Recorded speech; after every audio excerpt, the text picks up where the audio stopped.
Confie-toi dans le Seigneur de tout ton cœur et ne t'appuie pas sur ton propre entendement. Dans toutes tes voies, reconnais-le et il dirigera tes sentiers. Ne sois pas sage à tes propres yeux, crains le Seigneur et détourne-toi du mal. Je peux vous assurer que personne ne regarde sincèrement vers Jésus pour devenir un échec dans la vie. Non, absolument pas. Ils ont levé les yeux vers lui et leurs visages ont été illuminés. Alléluia. Il est au pouvoir de Dieu de rendre grand. La Bible dit que la grandeur réside dans sa puissance. Nous ne cessons de chercher des choses que seule sa face et sa présence peuvent offrir, parce que nous vivons dans un monde qui fait passer Dieu pour une interruption dans l'accomplissement de notre destinée. Non, c'est en lui que nous avons la vie. N'est-ce pas ce qui est écrit dans votre Bible? C'est en lui que nous avons la vie, le mouvement et l'être. Que devient un poisson s'il refuse de rester dans l'eau? Que devient un oiseau s'il ignore l'air et les arbres? Que devient un arbre s'il refuse d'être planté dans la terre? Que devient l'homme s'il refuse la présence de Dieu? Voilà toute la logique. Si un poisson rejette l'eau, il meurt. Il ne meurt peut-être pas immédiatement, mais il meurt. Si l'oiseau rejette l'air et les arbres, il meurt. Si l'arbre rejette la terre, il meurt. Si l'homme rejette la présence de son Créateur, il meurt. Je vous le dis, il meurt. Il meurt financièrement, il meurt dans ses relations. Seulement, cette mort-là est plus lente. Vous voyez comment tourne un ventilateur. Même lorsque vous le coupez, la plupart ne s'arrêtent pas immédiatement. Il tourne encore un peu avant de s'immobiliser définitivement. Beaucoup de vies se sont ainsi arrêtées. Parfois, votre propre diagnostic consiste à dire « Ma vie est un échec parce que je n'ai pas d'emploi ». C'est la réponse évidente, mais ce n'est pas la bonne. Ma vie est un échec parce que mon mari se comporte mal. Non. Lorsque vous examinez tout correctement, vous découvrez que tout s'effondre parce que vous avez rejeté celui qui devait être la priorité absolue dans votre vie. Écoutez-moi. Perdez votre emploi, mais gardez sa présence, et vous serez toujours à votre place. Je ne cherche pas à vous offenser, c'est la vérité. Que tous vos soutiens vous abandonnent, mais gardez sa présence, et vous conserverez l'avantage. Pourtant, vous possédez tout le reste, et c'est précisément ce que veut Satan. C'est le marché qu'il vous propose. Quand Satan vient à vous, il vous donne une option. Je combattrai tout dans ta vie si tu veux encore de lui, ou bien je préserverai tout dans ta vie si tu le délaisses. Satan est un homme d'affaires avisé, il sait négocier. Il peut maintenir votre influence, votre emploi, vos amis, vos courtisans, tout le monde. Il vous demande seulement de retirer Jésus de votre vie. Alléluia. Je préfère perdre mon ministère et garder sa présence. Je préfère perdre ma réputation et garder sa présence, car en toute sincérité, si vous avez sa présence, rien ne se perd vraiment. Il est le Créateur, tout finira par revenir. L'histoire de Job nous enseigne la puissance de préserver sa présence. Tout s'est effondré dans la vie de Job. Ses enfants ne se sont pas seulement égarés, ils sont morts. Ils sont morts. Ses richesses se sont évanouies en un seul jour. Mesdames et messieurs, pas en 10 ans, pas en 20 ans, mais en un seul jour. Dépeignez-moi un tel homme qui perd ses enfants en un jour, sa notoriété en un jour, ses biens en un jour. Savez-vous ce qu'il advient des émotions d'un tel homme? On en sort brisé mentalement. La plupart des gens s'écrouleraient morts sur le coup. Alors, ne me donnez pas l'excuse que c'est parce que vous n'avez pas d'emploi. Apprenez de Job, l'homme le plus riche de l'Orient. Sa femme lui a dit « Tu sais quoi?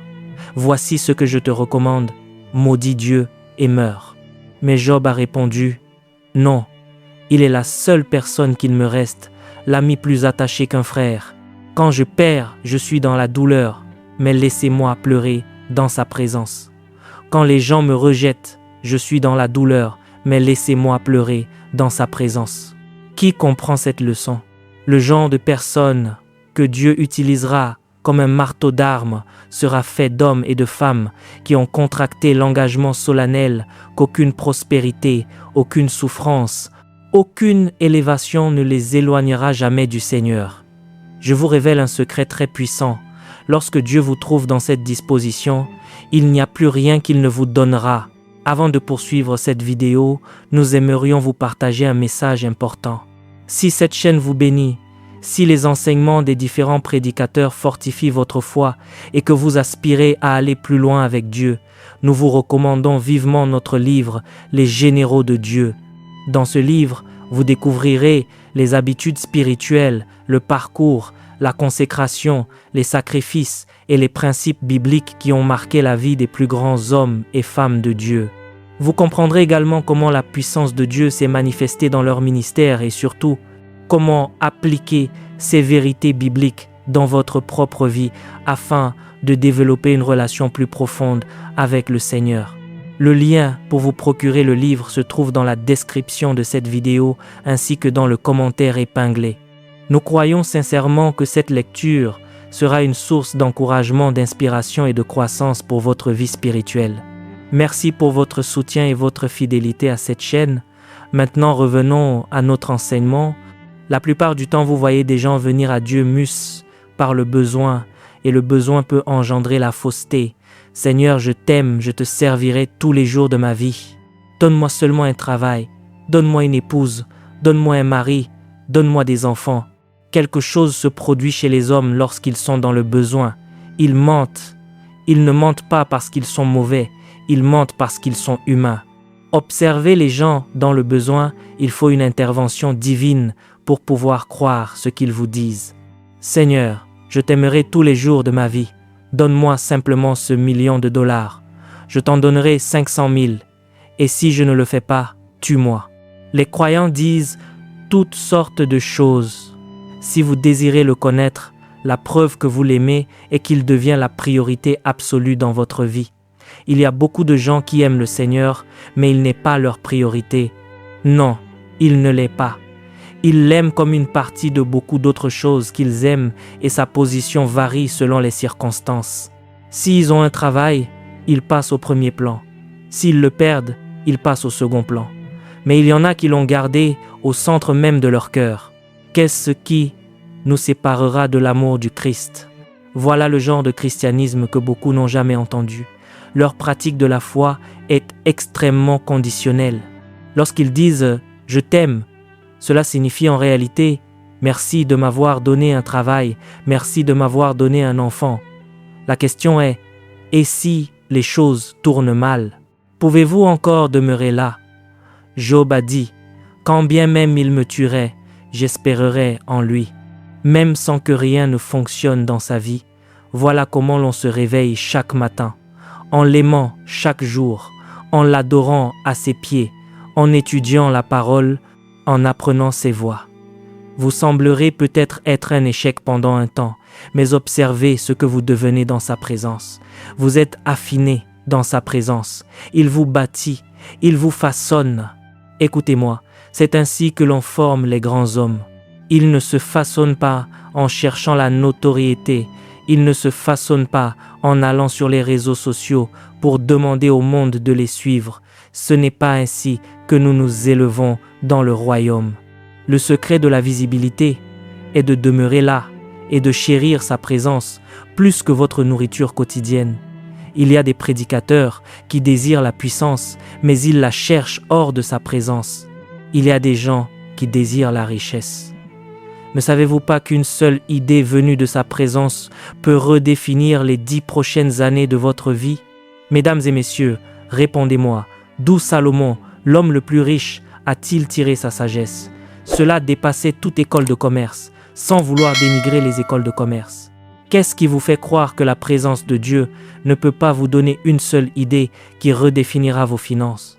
Je vous livre un secret, et ce n'est pas vraiment un secret, car vous savez bien que les personnes les plus riches de cette terre ne le sont pas devenues simplement en achetant et en vendant. N'êtes-vous pas plus intelligent que cela? Ne savez-vous pas que beaucoup d'entre elles sont propulsées par une alliance dans le monde spirituel? Oh oui, vous le savez.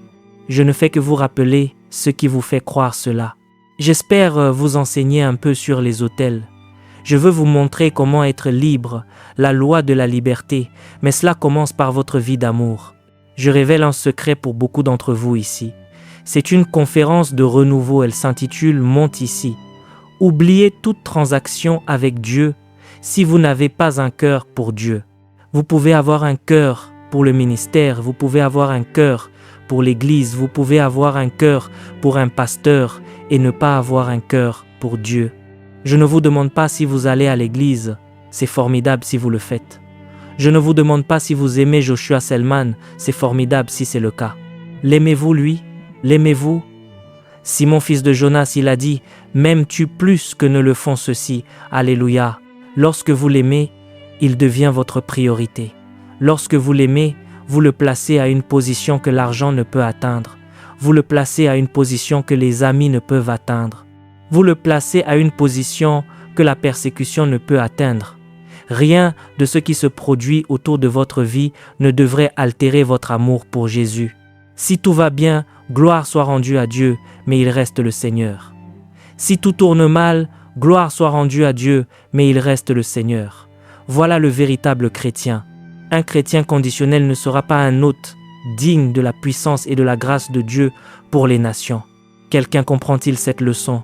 Cela a été mon message pour beaucoup. Si vous venez à moi et dites, « Apôtre, je veux être utilisé par Dieu. Je ne vais pas seulement vous parler de mystère. Je ne vais pas seulement vous parler de l'onction. Non, montrez-moi à quel point vous l'aimez. Et je vous dirai si vous durerez dans votre marche avec Dieu. Je t'aime, Seigneur. » Je me rappelle encore cette vérité sur Dieu, ce que l'œil n'a pas vu, ce que l'oreille n'a pas entendu et ce qui n'est pas monté au cœur de l'homme. C'est ce que Dieu a préparé, non pas pour les pratiquants, non pas pour ceux qui portent un nom chrétien, mais pour ceux qui l'aiment. Je vous montre un secret. Laissez de côté la question de la puissance, nous y viendrons. Demeurez sur cette vie d'amour. Vous voulez être le marteau d'armes de Dieu? Commençons par la question de l'amour, car c'est elle qui vous donne la force de persévérer et de demeurer. Ah, la question de l'amour est ce qui vous donne la capacité de tenir bon. Les persécutions peuvent vous détourner de Dieu. Les applaudissements des hommes peuvent aussi vous détourner de Dieu, mais pas lorsque vous l'aimez. Pas lorsque vous l'aimez. J'ai fait une alliance avec Dieu, stipulant que rien ni personne, en bien ou en mal, ne prendra jamais sa place dans ma vie. Et je le pense sincèrement, je l'aime plus que le ministère. Vous me l'avez entendu dire 1000 fois. J'abandonnerai le ministère pour sa présence. Quand vous voyez Dieu investir sa grâce dans des hommes, c'est ce qui se passe dans les coulisses de l'impact. Ce n'est pas le strass, le glamour et tout ce qui se passe en surface. Non, on ne fait pas appel à un seul homme pour qu'une nation entière réponde simplement parce qu'on est éloquent. C'est parce qu'on a fait des affaires avec Dieu et qu'il a investi sa grâce en nous. Puis-je vous accorder 1 minute avant de continuer pour pousser un cri de repentance et d'abandon? Je t'aime avec tout ce que je suis. Allez-y, priez. Et pour certains d'entre vous, pendant que vous priez, le Saint-Esprit repose sur vous, rendant témoignage à votre consécration. À nouveau pour te connaître, à nouveau pour t'aimer, à nouveau pour te servir, à nouveau pour vivre pour toi. Je détrône chaque idole, tout ce que j'ai élevé au-dessus de toi, la quête de renommée, la quête de sens, la quête d'un nom, je le dépose. Allez-y, priez, vous ne perdez pas votre temps. Qui montera à la montagne du Seigneur? Qui se tiendra dans son lieu saint? Celui qui a les mains innocentes et le cœur pur, celui qui ne livre pas son âme au mensonge et qui ne jure pas pour tromper, celui-là recevra la bénédiction du Seigneur.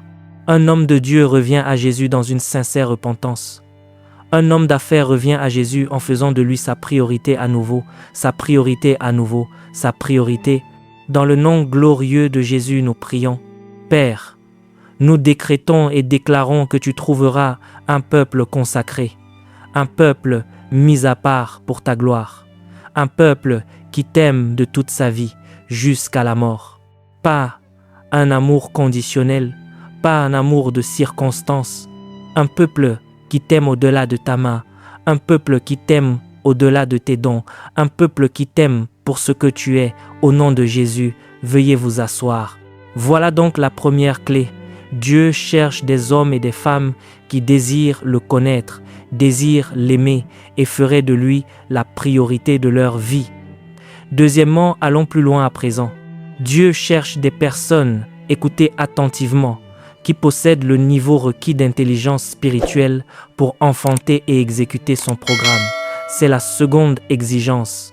Dieu cherche un peuple ayant une intelligence spirituelle suffisante pour enfanter et exécuter son programme prophétique.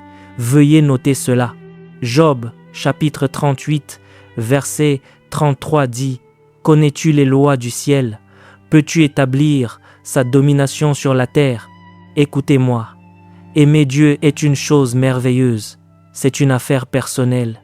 Mais lorsqu'il s'agit d'exercer la domination sur le cosmos et de devenir un marteau d'armes qui apporte le jugement sur les méchants, qui enfante et fait avancer le programme de Dieu, vous aurez besoin d'une exigence non négociable, l'intelligence spirituelle. Alléluia. La Bible dit « Ils ne savent rien, ils ne comprennent rien, ils meurent dans les ténèbres, tous les fondements de la terre sont ébranlés. » J'avais dit « Vous êtes des dieux, vous êtes tous des fils du Très-Haut. Cependant vous mourrez comme des hommes, vous tomberez comme un prince quelconque. Si vous ne comprenez pas la dynamique de la victoire, vous ne serez jamais en mesure de servir les desseins de Dieu dans votre propre vie, ni de servir les desseins de Dieu sur un territoire. Il y a un certain nombre de choses que vous devez savoir, mais je veux juste en choisir une pour vous l'enseigner maintenant. Êtes-vous prêt à apprendre? Nous allons parler de la manière de renverser les autels. C'est l'un des mystères les plus incompris qui régissent la domination, tant pour un individu que pour un territoire. Vous ne serez jamais en mesure d'enfanter et d'exécuter le programme de Dieu tant que vous ne comprendrez pas les mystères des autels et la manière de les renverser. S'il vous plaît, si vous ne m'avez pas accordé votre attention jusqu'ici, réveillez-vous dès maintenant et soyez attentifs car cela concerne votre destinée.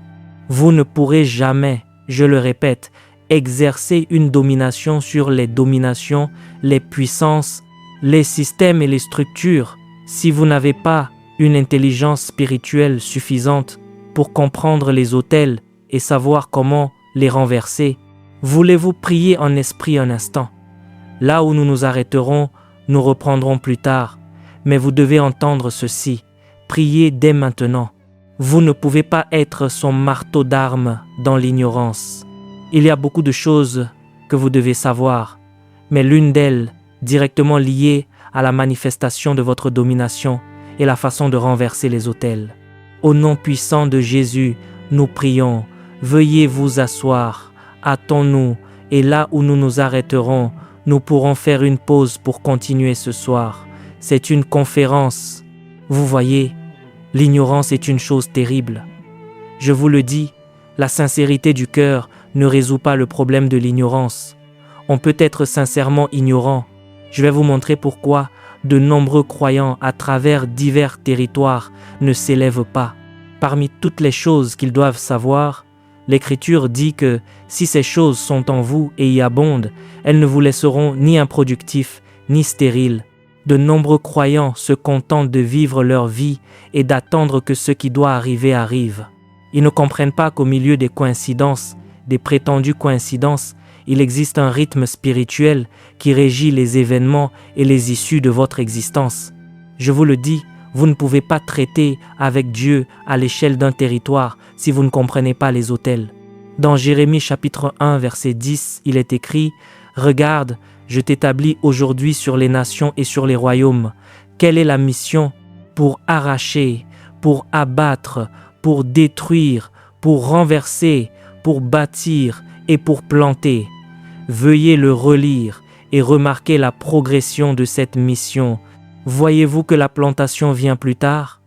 Planter ne sert à rien tant que l'on n'a pas arraché certaines choses. Beaucoup d'entre vous essaient de planter sur un sol dont l'espace est déjà occupé par autre chose. Il est dit « Je t'établis aujourd'hui sur les nations et sur les royaumes ». Le but ultime est de bâtir et de planter. Mais avant de bâtir et de planter, vous allez arracher, vous allez abattre, vous allez détruire, mon Dieu, vous allez renverser, puis vous bâtirez et vous planterez. C'est Dieu qui parle, ce n'est pas un ange. Alléluia. Dans le deuxième livre de Samuel, chapitre 24, à partir du verset 25, il est question d'intelligence spirituelle. Puis-je vous demander de lire avec moi avant que je ne commence à poser quelques fondements? Allons-y. David bâtit là un autel au Seigneur, et il offrit des holocaustes et des sacrifices d'action de grâce. Alors le Seigneur fut apaisé envers le pays, et le fléau fut arrêté. Qu'est-il arrivé au fléau? Répondez-moi. Qu'est-il arrivé à cette situation? Qu'est-il arrivé à ce schéma de cancer? Qu'est-il arrivé à ce schéma de chômage? Dans le monde spirituel, tout est régi par l'intelligence. Si vous ne le comprenez pas, je vous le dis, vous aurez beau être sincère, vous continuerez à vous demander pourquoi les choses se déroulent ainsi. Tous ceux qui ont manifesté une domination dans la Bible comprenaient la réalité des autels. Sommes-nous ensemble? Loué soit le nom du Seigneur. Le royaume fonctionne par des mystères, c'est la vérité. Dans Matthieu chapitre 13, verset 11, Jésus a dit: « Il vous a été donné de connaître les mystères du royaume. » Rappelez-vous, nous parlons de devenir le marteau d'armes de Dieu, et je vous ai dit la première condition, Dieu n'impose jamais son programme. Vous devez l'aimer et faire de lui votre priorité. Mais une fois cela accompli, votre tâche suivante consiste à rechercher une intelligence spirituelle suffisante. C'est selon la mesure de lumière que vous maîtrisez, grâce à la connaissance que Dieu peut vous faire confiance pour apporter la délivrance dans votre propre vie, puis dans celle des autres. On ne peut pas être envoyé comme libérateur dans l'ignorance. Vous devez être capable de définir pourquoi les personnes que vous délivrez sont en captivité. Moïse ne pouvait pas être envoyé dans l'ignorance. Dieu a dû lui révéler que ce qui se passait en Égypte ne résidait pas simplement dans un jugement exécuté sur des personnes. Il y avait des esprits. Il lui a dit: « Ta mission est de faire face à ces esprits. » Et il s'en est pris à eux tous. Si nous en avions le temps, nous analyserions les 10 fléaux. Vous verriez que ces 10 fléaux s'attaquaient à des esprits spécifiques. Il a agi sur l'eau, il a agi sur l'air, il a agi sur les hommes, et après cela, il ne restait plus rien. Alors Pharaon les a laissés partir. Pharaon ne les a pas laissés partir de son plein gré, mais parce qu'il n'avait plus le choix. Il y a des choses qui ne changeront pas avec le temps. Mes frères et mes sœurs, il y a des schémas qui ne s'arrêteront pas avec une nouvelle génération. Ils prendront fin lorsque quelqu'un développera une connaissance spirituelle suffisante. Sommes-nous ensemble? On ne fait pas que le proclamer, non. Je crois fermement à la confession de la parole, mais je pense que beaucoup de croyants dévalorisent continuellement leur expérience chrétienne en croyant qu'il suffit de revendiquer la victoire avec légèreté. Certes, proclamer la victoire est un aspect important de son établissement, mais ce n'est pas le seul. Vous devez rechercher activement une connaissance spirituelle suffisante. Accompagnez-moi pendant quelques minutes et traitons de cette question des autels. Êtes-vous prêts à apprendre? Quelque chose est en train de se produire. Je ressens une onction. Tout esprit qui a lié des destinées, tout esprit qui a retenu des vies, toutes les orchestrations démoniaques, ces schémas qui ne laissent pas les familles tranquilles, au nom de Jésus, en répétant les souffrances et les mêmes cycles, je décrète et je déclare. Laissez-moi vous assurer que Satan déteste ce que vous allez entendre, car la Bible dit « Vous connaîtrez la vérité ». Vous êtes sur le point de découvrir une vérité qui vous affranchira pour toujours. Je décrète et je déclare que la liberté vient à vous maintenant. La délivrance vient à vous maintenant. Secourez cette dame. La liberté vient à vous maintenant, au nom de Jésus. Veuillez vous asseoir. La première manifestation du royaume est l'expulsion des esprits. La Bible dit, en chemin, prêchez en disant, le royaume des cieux est proche. Je sais quand il y a une agitation dans le monde spirituel, je ressens cette agitation. C'est comme si le diable disait, pourquoi apportes-tu la vérité pour libérer quelqu'un? Je le ressens dans mon esprit. Il est temps que vous soyez libres. Je vous le dis, il n'y a aucune puissance, qu'elle soit héréditaire ou issue des jougs des ténèbres, aucune puissance, peu importe depuis combien de temps elle sévit, qui puisse résister. Je viens par l'onction du Saint-Esprit et j'annonce enfin votre délivrance. Voyez-vous ce qui retient les gens? Ce que vous appelez le chômage n'est pas simplement du chômage. Il y a une programmation dans l'esprit. Ma mission est de renverser ces autels. de les démanteler afin que vous puissiez faire l'expérience de la liberté. S'il vous plaît, aidez cette dame. Oui, c'est enfin arrivé. Aucune puissance ne vous retiendra. Je vous le dis, il y a une manière de triompher dans le royaume. C'est par la lumière, c'est par la connaissance. Priez en esprit pendant 1 minute. Vous ne perdez pas votre temps. Vous êtes en train de secouer ce qui vous a retenu, ce qui a freiné vos enfants, ce qui est responsable de ces schémas répétitifs. Tu étais mon marteau d'armes, équipé de la connaissance pour démanteler les autels, pour renverser les autels. Mon Dieu, regardez ce qui se passe en ce lieu. Au nom puissant de Jésus, nous prions. S'il vous plaît, asseyez-vous si vous le pouvez. Laissez-moi vous dire la vérité. Cet enseignement touche quelque chose dans l'esprit. Croyez-moi, croyez-moi. Veuillez vous asseoir si vous le pouvez. J'espère que je pourrai enseigner. Une corde sensible a été touchée dans le monde spirituel. Je vous le dis, quelque chose a été ébranlé dans l'esprit. Vous pouvez voir cette réaction, c'est une agitation qui vient de l'enfer. Laissez-moi vous dire ceci, écoutez-moi. Satan ne se soucie pas de ce que vous dites tant que vous manquez d'intelligence spirituelle.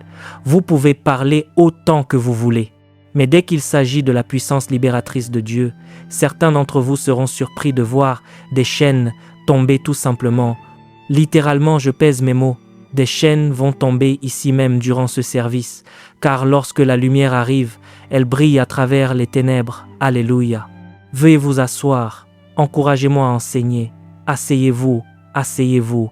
Mon Dieu, asseyez-vous. Je veux vous montrer à quel point Satan est faible. Gloire à Dieu. Mon Dieu, la liberté de l'esprit.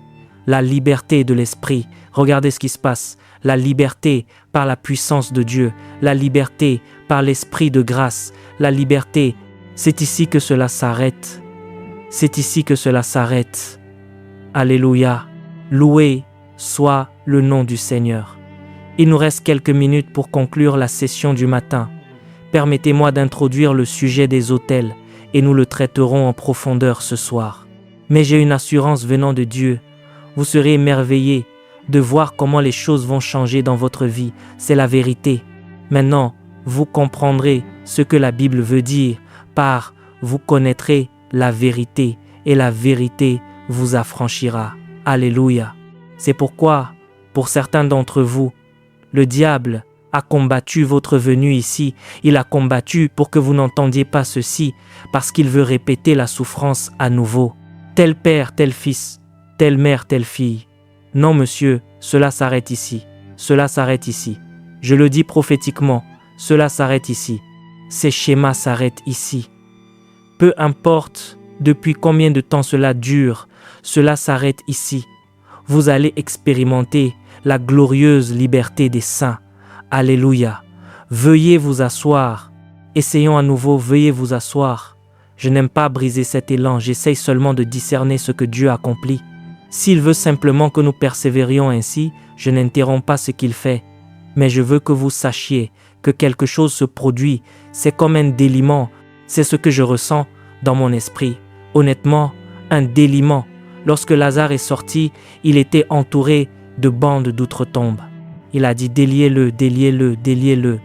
Déliez les finances, déliez vos papiers, déliez et laissez-le aller. C'est une parole pour quelqu'un. Déliez-le, déliez-la et laissez-la aller. Déliez-le et laissez-le aller. Alléluia. Maintenant, veuillez vous asseoir. S'il vous plaît, asseyez-vous. J'ai appris la réalité des autels à travers ma propre souffrance, à travers ma propre expérience. Plus je lisais la Bible, plus je voyais les choses que Dieu voulait accomplir et enfanter dans ma vie, mais j'ignorais quelles en étaient les limitations. En toute sincérité, je suis allé de prédicateur en prédicateur. J'ai lu livre après livre pour essayer de comprendre. La Bible disait que j'étais déjà victorieux, mais je ne voyais pas cette victoire.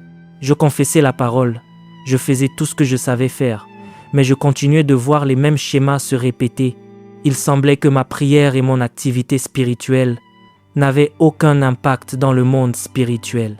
Plus je priais, plus je donnais le meilleur de moi-même, et plus le diable semblait ne pas être affecté par ce que je faisais. Et j'ai su qu'il y avait quelque chose que je devais apprendre. En tant qu'homme de Dieu, Écoutez attentivement. J'ai commencé le ministère à ses tout débuts. Je prêchais, puis je rentrais chez moi et des démons m'oppressaient. Il faut de l'honnêteté pour vous avouer ce que je vous dis là. Pourtant, je lisais dans ma Bible que si le Fils vous affranchit, vous serez réellement libre. Mais je ne voyais pas cette liberté dans ma vie. Honnêtement, je voyais des esprits entrer dans ma chambre. Je criais au nom de Jésus et ils ne partaient pas. Quel était le problème? Je veux vous montrer ce qui ne allait pas. Car c'est la raison pour laquelle de nombreux croyants ont rétrogradé. Ils ont utilisé le nom de Jésus et cela n'a pas fonctionné. Ils ont cité les Écritures et cela n'a pas fonctionné. Et je parle même des prédicateurs. Alors après vous être menti pendant des années, vous en arrivez à la conclusion, je ne suis plus prêt à mentir, j'abandonne. Ils abandonnent le ministère, ils abandonnent tout. J'ai vu beaucoup de croyants qui aimaient le Seigneur mourir de maladies mystérieuses. Et pendant qu'ils étaient malades, il y avait des guerriers de prière autour d'eux. Suis-je honnête avec vous? Priant chaque jour, tu ne mourras pas. Et pourtant, leur santé continuait de se détériorer. Ce mystère s'appelle les autels. Si vous ne comprenez pas cela, votre expérience chrétienne n'aura aucun sens. Vous ne pourrez pas déloger les puissances qui contrôlent les territoires. Vous continuerez d'aller à l'église comme d'habitude, en faisant de votre mieux comme d'habitude, mais vous finirez par constater que la liberté reste bien loin de vous. J'ai vu certaines des personnes les plus extraordinaires de ma vie traverser des épreuves extrêmement douloureuses. Parfois, on est tenté de dire « Dieu, où es-tu? Dieu, où es-tu » Le Seigneur vous enseigne ceci parce qu'il veut vous confier une mission. Chacun d'entre nous ici est issu d'une famille. Après cet enseignement, ne laissez plus vos proches mourir, ne les laissez plus traverser la souffrance. Pour certains d'entre vous, ce que vous allez entendre maintenant est la réponse à vos jours de jeûne, à vos semaines de jeûne. Certains d'entre vous ont pris le temps de chercher Dieu. Expliquez-moi pourquoi les portes des États-Unis refusent de s'ouvrir. Expliquez-moi pourquoi le ministère ne prospère pas ici. Expliquez-moi pourquoi je n'ai pas réussi à obtenir mes papiers. J'ai pourtant fait tout ce qui était en mon pouvoir. Nul ne peut être utilisé comme un marteau d'armes dans l'ignorance. Et il ne vous est pas donné la liberté de choisir votre connaissance. Il y a un programme spirituel et vous devez l'épuiser avec intelligence. Alors Dieu pourra vous envoyer sur un territoire et vous dire « Profite de ma grâce pour libérer ce peuple ». Vous pourrez alors intervenir avec l'assurance de savoir qu'ils seront libérés. Sommes-nous ensemble? Qu'est-ce qu'un autel? Oui, Seigneur. Qu'est-ce qu'un autel? Un autel est un lieu. Un autel est une plateforme. Un autel est un système où le monde spirituel entre en contact avec le monde physique sur des bases légales. Un autel est un lieu. Et pour en donner une définition générale, c'est une plateforme. Un autel est un système où le monde spirituel entre en contact avec le monde physique sur des bases légales. Je vois une malédiction de stérilité, en train de se briser sur une femme. C'est ce que je vois, une malédiction de stérilité. Je ne sais pas de qui il s'agit, mais je vois quelque chose se délier. C'est comme un lien, un cordon. C'est ce que je vois dans ma vision. S'il vous plaît, aidez-les. La malédiction de la stérilité. Vous avez fait tout ce que vous saviez faire, mais au-delà du diagnostic médical, il y a un esprit derrière cela. Et le Seigneur vous libère en ce moment même. Il vous libère en ce moment même. Il vous libère en ce moment même. Le royaume de Dieu ne consiste pas en paroles, mais en démonstration de puissance. Ainsi, un autel est un lieu, une plateforme ou un système où le monde spirituel entre en contact avec le monde physique sur des bases légales. Vous avez saisi cela? Un autel est également une plateforme qui permet l'autorisation des lois et des esprits pour qu'ils opèrent sur la terre.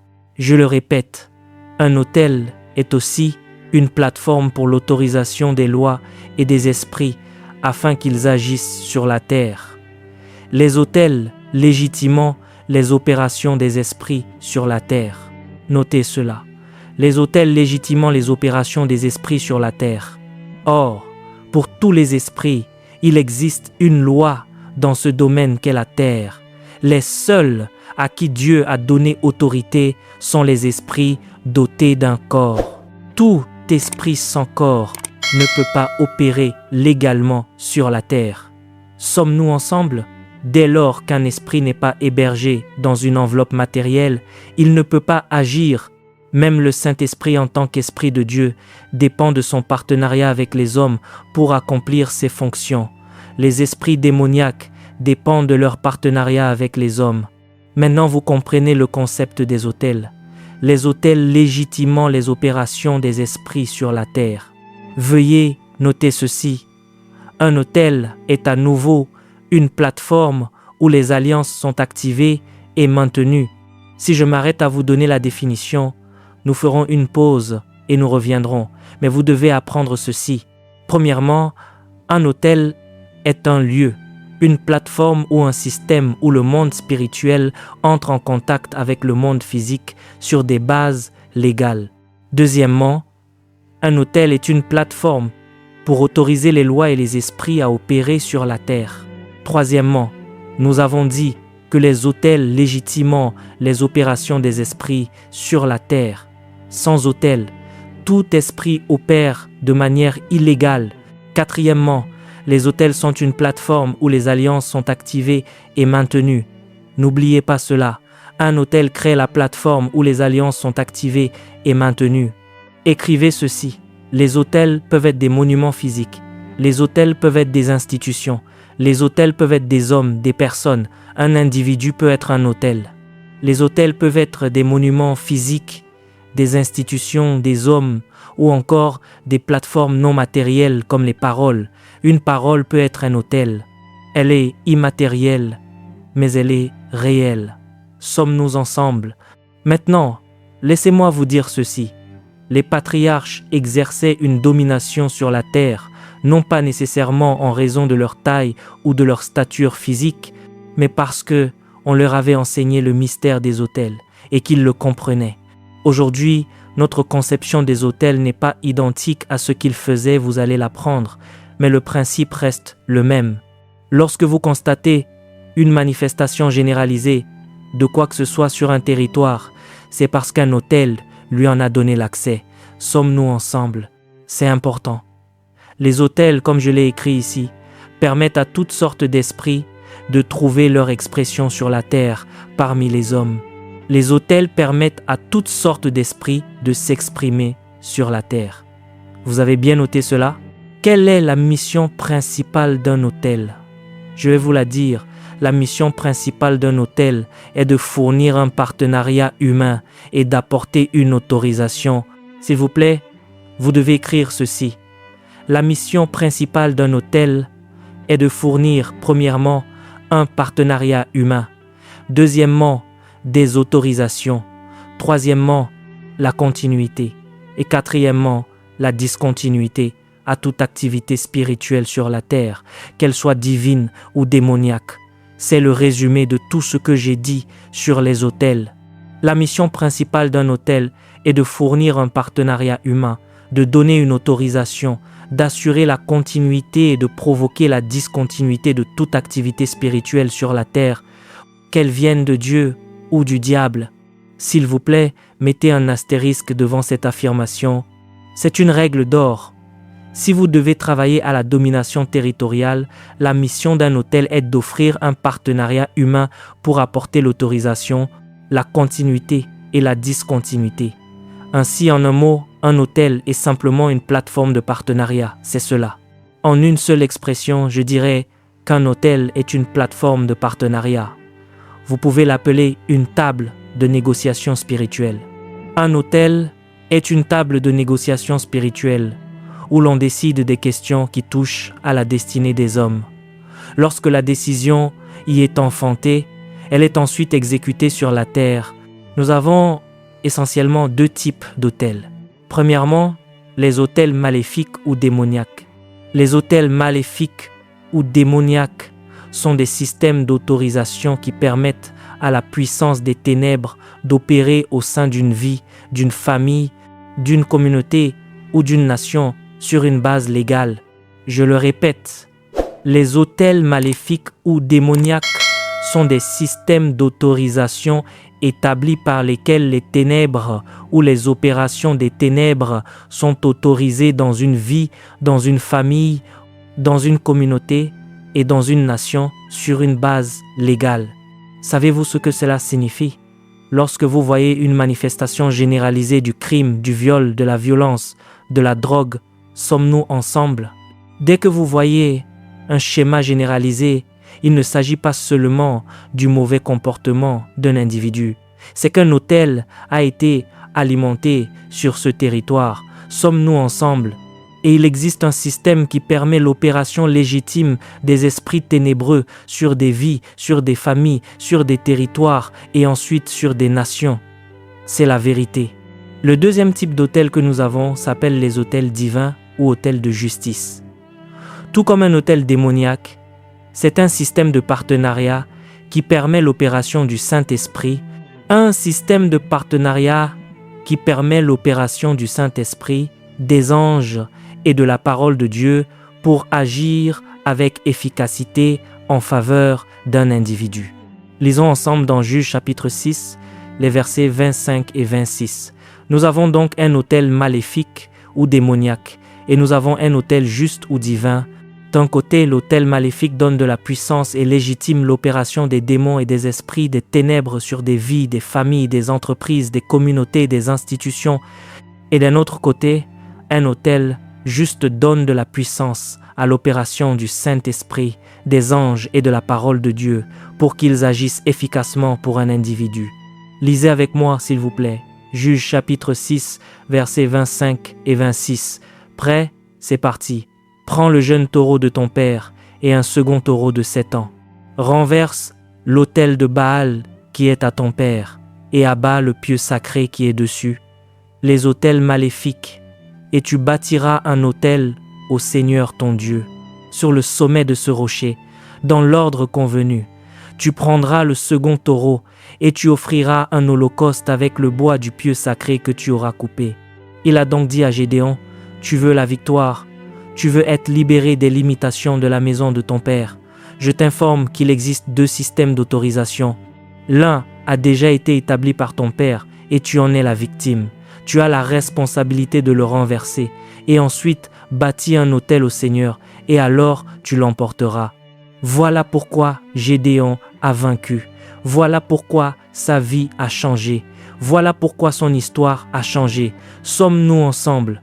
Je vais m'arrêter là, dessus, puis nous serons prêts. Je vais vous donner une clé de plus et nous serons prêts à prier avant de revenir ce soir. Comment détecter la présence d'un autel? Veuillez noter ceci, il y a des signes qui montrent qu'un autel est à l'œuvre dans la vie d'un homme, qu'il s'agisse d'un autel divin ou d'un autel de justice. Êtes-vous prêts? Vous pouvez reconnaître la présence d'un autel dans n'importe quelle vie, n'importe quelle famille ou n'importe quelle région par la persistance des schémas et des événements. La persistance des schémas et des événements, qu'ils soient bons ou mauvais. J'espère que vous apprenez quelque chose. La persistance des schémas et des événements. Toute opération constante sur la terre montre qu'elle est alimentée par un autel. C'est aussi simple que cela. Un exemple d'événement.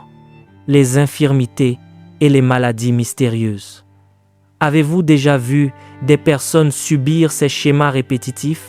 Avec tout le respect que je dois au corps médical, aux médecins et à tout ce personnel, vous trouvez des gens atteints de toutes sortes de maladies étranges. On vous dit, cette personne avait ceci. Dès qu'on la soigne, la maladie revient. On la soigne encore et cela revient. J'aime la médecine, nous avons une équipe médicale ici. Mais c'est précisément la raison pour laquelle les médecins chrétiens sont eux-mêmes nés de nouveau et remplis du Saint-Esprit, car il y a des variables qui dépassent leur savoir. Amen. Les machines ne détectent pas la présence des autels. Elles ne détectent que les effets des autels. Nous pouvons leur donner des noms médicaux, mais croyez-moi quand je vous dis ceci, ces schémas dangereux et destructeurs, ces maladies mystérieuses, de nombreux médecins chrétiens reconnaissent aujourd'hui qu'il se produit chez les patients des choses qui vont bien au-delà des seules causes physiques. Sommes-nous ensemble? Un autre exemple de la persistance due aux autels, les perversions sexuelles de toutes sortes. Lorsque vous voyez une manifestation généralisée de perversion de ce type, elle n'est pas seulement alimentée par un comportement personnel indécent. Il y a un autel qui pousse les gens à se comporter de la sorte. Sommes-nous ensemble? Les gens ne se comportent pas ainsi sans loi ni raison, tout comme ils ne deviennent pas obéissants par hasard. Chacun a sa responsabilité personnelle, mais les autels à travers les territoires peuvent produire un tel effet sur l'esprit des gens. Rien d'étonnant à ce que Daniel ait pris le temps de prier. Et les esprits qui contrôlaient Babylone savaient ce que sa prière accomplissait. Ils ont voulu le tuer et l'éliminer. Troisièmement, la sorcellerie et le culte des idoles. Je pensais autrefois que c'était une réalité propre à l'Afrique. Je sais maintenant que je me trompais. Absolument pas. Ce n'est pas une réalité uniquement africaine. Mesdames et messieurs, laissez-moi vous rappeler qu'aux dernières nouvelles, il y a environ 4300 religions sur Terre et ce nombre augmente. La première fois que j'ai vérifié, il y en avait 4000. Il y a maintenant 4300 religions enregistrées avec des fidèles. Pouvez-vous imaginer cela? La sorcellerie n'est pas du tout une affaire africaine, non. Beaucoup de nos enfants s'engagent aujourd'hui dans toutes sortes de pratiques sataniques, n'est-ce pas? Ils vont sur Internet, rencontrent toutes sortes de personnes et s'engagent dans des choses qui renversent leur façon de penser. Ils se mettent à mal se comporter et à faire toutes sortes de dérives. Beaucoup de parents sont aujourd'hui au bord de la crise cardiaque à cause de ces manifestations sataniques. Nous sommes venus les démanteler au nom de Jésus-Christ. Les perversions sexuelles généralisées de toutes sortes, la sorcellerie et le culte des idoles, la mort prématurée, les gens qui ne vivent pas jusqu'au terme de leur vie. La Bible parle de la plénitude des jours comme l'une des bénédictions liées au fait d'être en Christ. Vous savez, les gens ont tellement peur aujourd'hui qu'ils ne savent pas s'ils vivront. Alléluia. Les gens meurent n'importe comment. Non, vous ne mourrez pas n'importe comment au nom de Jésus. Non pas parce que vous avez peur de la mort, mais parce qu'il y a une mission à accomplir. Sommes-nous ensemble? Il y a une mission, la mort prématurée. Certains d'entre vous ici, aux États-Unis, n'avaient même pas le temps de vous reposer, parce qu'à chaque instant, ce sont de mauvaises nouvelles du pays. Quelqu'un vient de mourir, quelqu'un vient de mourir. Et à chaque fois, le diable orchestre les choses de manière à ce que, lorsque cela arrive, vos finances y passent aussi. Quelqu'un vient de mourir. Quelqu'un vient de mourir, jusqu'à ce qu'il ne vous reste plus rien. Je lis cet esprit. Je lis cet esprit au nom de Jésus-Christ.